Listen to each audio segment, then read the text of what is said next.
पुरुषोत्तम श्रीकृष्ण उवाच जो माम् अजम् अनादिं च वेत्ति लोकमहेश्वरम् असम्मूढः स मर्त्येषु सर्वपापैः प्रमुच्यते. Lord Sri Krishna said, "He who knows me as the unborn, as the beginningless, as the Supreme Lord of all the worlds, he, undeluded among men, is freed from all sins."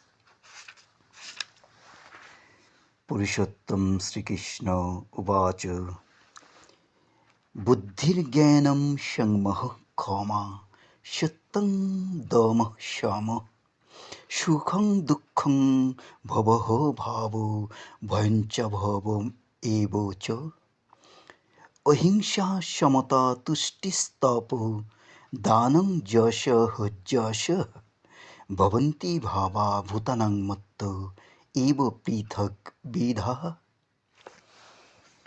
Lord Sri Krishna said, intelligence, knowledge, freedom from doubt and delusion, forgiveness, truthfulness, self-control and calmness, pleasure and pain, birth, death, fear, fearlessness, non-violence, equanimity, satisfaction, austerity, charity, fame and infamy are created by me alone.